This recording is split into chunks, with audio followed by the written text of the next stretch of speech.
US. President Donald ട്രംപിന്റെ സമാധാന Nobel മോഹം മുളയിലെ നുള്ളിയിരിക്കുകയാണ് നോർവീജിയൻ നൊബേൽ കമ്മിറ്റി. യു.എസ്. പ്രസിഡന്റായി അധികാരമേറ്റ ഈ വർഷം ജനുവരി മുതൽ ഏകദേശം 10 തവണയെങ്കിലും ട്രംപ് താൻ നൊബേലിന് അർഹനാണെന്ന് അവകാശപ്പെട്ടിട്ടുണ്ട്. ഒടുവിൽ മോഹഭംഗം നേരിട്ട ട്രംപ് തന്നെ പറഞ്ഞു, അവർ ഒരിക്കലും എനിക്ക് സമാധാനത്തിനുള്ള നൊബേൽ സമ്മാനം തരില്ല. ഞാനത് അർഹിക്കുന്നു, പക്ഷേ അവർ ഒരിക്കലും എനിക്കത് തരില്ല. ട്രംപ് പറഞ്ഞതുപോലെ തന്നെ സംഭവിച്ചു. 2025 സമാധാന നൊബേൽ പുരസ്കാരത്തിന് വെനസ്വേലൻ നേതാവ് മരിയ കൊറിന മച്ചാഡോ അർഹയായി. വെനസ്വേലയിൽ ജനാധിപത്യ അവകാശങ്ങൾക്ക് വേണ്ടി നടത്തുന്ന പോരാട്ടങ്ങൾക്കാണ് ഈ അംഗീകാരം. 7 യുദ്ധങ്ങൾ അവസാനിപ്പിച്ച താൻ എന്തുകൊണ്ടും നൊബേലിന് അർഹനാണെന്നായിരുന്നു ട്രംപിന്റെ അവകാശവാദം.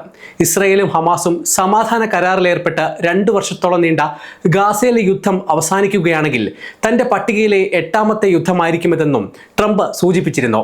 വിർജീനിയയിൽ സൈനിക നേതാക്കളുടെ സംഘത്തെ അഭിസംബോധന ചെയ്ത ട്രംപ് പറഞ്ഞത് ഇപ്രകാരമാണ്: ഇതുപോലെ ആരും ഇതുവരെ ചെയ്തിട്ടില്ല. എനിക്ക് നൊബേൽ സമ്മാനം ലഭിക്കുമോ? തീർച്ചയായും ഇല്ല. ഒരു മോശം കാര്യവും ചെയ്യാത്ത ഒരാൾക്ക് അവർ അത് നൽകും. ട്രംപിന് സമാധാന നൊബേൽ ലഭിച്ചിരുന്നെങ്കിൽ പുരസ്കാരം ലഭിക്കുന്ന 5ാമത്തെ യു.എസ്. പ്രസിഡന്റ് ആകുമായിരുന്നു അദ്ദേഹം. മുൻപ് 2009 Barack Obama, 2002 Jimmy Carter, 1919 Woodrow Wilson, 1906 Theodore Roosevelt എന്നിവരായിരുന്നു സമാധാന നൊബേലിന് അർഹരായത്. 4 പേരിൽ ജിമ്മി കാർട്ടറും ഒഴികെ ബാക്കി എല്ലാവരും പ്രസിഡന്റ് ആയിരിക്കെയാണ് പുരസ്കാരം നേടിയത്. അതേസമയം സമാധാന നൊബേലിന് താൻ അർഹനാണെന്ന് ട്രംപ് ഈ വർഷം ഇതുവരെ 10 തവണയോളം എടുത്തു പറഞ്ഞിട്ടുണ്ട്. ഫെബ്രുവരിയിൽ ഇസ്രായേൽ പ്രധാനമന്ത്രി ബെഞ്ചമിൻ നെതന്യാഹുവുമായി കൂടിക്കാഴ്ച നടത്തിയ ശേഷം താൻ അർഹനാണെങ്കിലും അവർ തനിക്ക് ഒരു സമാധാന നൊബേൽ നൽകില്ലെന്ന് ട്രംപ് പറഞ്ഞിരുന്നു. ഓഗസ്റ്റിൽ യുക്രൈനിയൻ യൂറോപ്യൻ നേതാക്കളുമായുള്ള ഉച്ചകോടിയിൽ 6 യുദ്ധങ്ങൾ ഒത്തുതീർപ്പാക്കിയെന്നും പിറ്റേ ദിവസം ഇത് 7 ആണെന്ന് തിരുത്തിയും ട്രംപ് രംഗത്തെത്തിയിരുന്നു. സെപ്റ്റംബറിൽ ഇന്ത്യ പാകിസ്ഥാൻ യുദ്ധം അവസാനിപ്പിച്ച തനിക്ക് നൊബേലിന് അർഹതയുണ്ടെന്നായിരുന്നു അവകാശവാദം. ഒക്ടോബറിൽ തനിക്ക് നൊബേൽ തന്നില്ലെങ്കിൽ യു.എസിനെ അപമാനിക്കുന്നതിന് തുല്യമാണെന്നായിരുന്നു ട്രംപിന്റെ പ്രതികരണം. ഇസ്രായേൽ ഇറാൻ യുദ്ധം, റുവാണ്ടയും ഡെമോക്രാറ്റിക് റിപ്പബ്ലിക് ഓഫ് ദ കോങ്കോയും തമ്മിലുള്ള യുദ്ധം, അർമേനിയ അസർബൈജാൻ യുദ്ധം, തായ്ലൻഡ് കംബോഡിയ യുദ്ധം, ഇന്ത്യ പാകിസ്ഥാൻ യുദ്ധം, ഈജിപ്ത് എത്യോപ്യ യുദ്ധം, സെർബിയ കൊസോവ യുദ്ധം, റുവാണ്ട യുദ്ധം, ഗബോൺ യുദ്ധം എന്നിവ താനാണ് അവസാനിപ്പിച്ചതെന്നാണ് ട്രംപിന്റെ അവകാശവാദം. ഇക്കഴിഞ്ഞ ബുധനാഴ്ച ഗാസയിലെ വെടിനിർത്തൽ കരാറിന്റെ ആദ്യഘട്ടം സംബന്ധിച്ച് ട്രംപ് പ്രഖ്യാപനം നടത്തിയിരുന്നു. അതേസമയം ട്രംപിന്റെ അവകാശവാദം തള്ളി ഇന്ത്യയും പാകിസ്ഥാനും ഒരുപോലെ രംഗത്തെത്തിയിരുന്നു. ഇസ്രായേൽ പ്രധാനമന്ത്രി ബെഞ്ചമിൻ നെതന്യാഹു, പാകിസ്ഥാൻ സൈനിക മേധാവി field marshal Asim Munir, Cambodian പ്രധാനമന്ത്രി ഹുൻ മാനറ്റ്, യു.എസ്. കോൺഗ്രസ് അംഗം ബഡ്ഡി കാർട്ടർ, സ്വീഡനിലെയും നോർവേയിലെയും നിയമനിർമ്മാതാക്കൾ എന്നിവർ ട്രംപിന്റെ നൊബേൽ സമ്മാനത്തിനായുള്ള നീക്കത്തെ പിന്തുണച്ചിരുന്നു.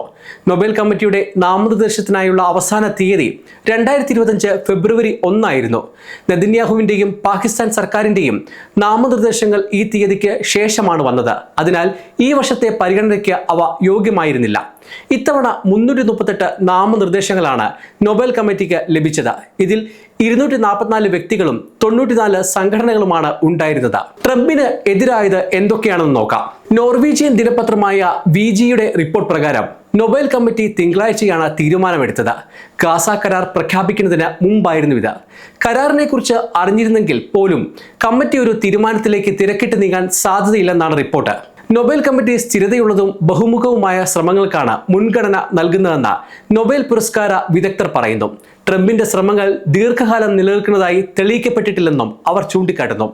ലോകാരോഗ്യ സംഘടനയിൽ നിന്നും 2015 പാരീസ് കാലാവസ്ഥാ ഉടമ്പടിയിൽ നിന്നും അമേരിക്കയെ പിൻവലിച്ചതും സഖ്യകക്ഷികളുമായുള്ള ട്രംപിന്റെ വ്യാപാര യുദ്ധവും നൊബേലിന്റെ ലക്ഷ്യങ്ങൾക്ക് വിരുദ്ധമാണെന്ന് വിദഗ്ധർ അഭിപ്രായപ്പെടുന്നുണ്ട്. നോർവീജിയൻ നൊബേൽ കമ്മിറ്റി സാധാരണയായി സമാധാനത്തിന്റെ സ്ഥിരത, അന്താരാഷ്ട്ര സൗഹൃദത്തിന്റെ പ്രോത്സാഹനം, ആ ലക്ഷ്യങ്ങളെ ശക്തിപ്പെടുത്തുന്ന സ്ഥാപനങ്ങളുടെ നിശബ്ദ പ്രവർത്തനം എന്നിവയിലാണ് ശ്രദ്ധ കേന്ദ്രീകരിക്കുന്നതെന്നും വിദഗ്ധർ ചൂണ്ടിക്കാട്ടുന്നു.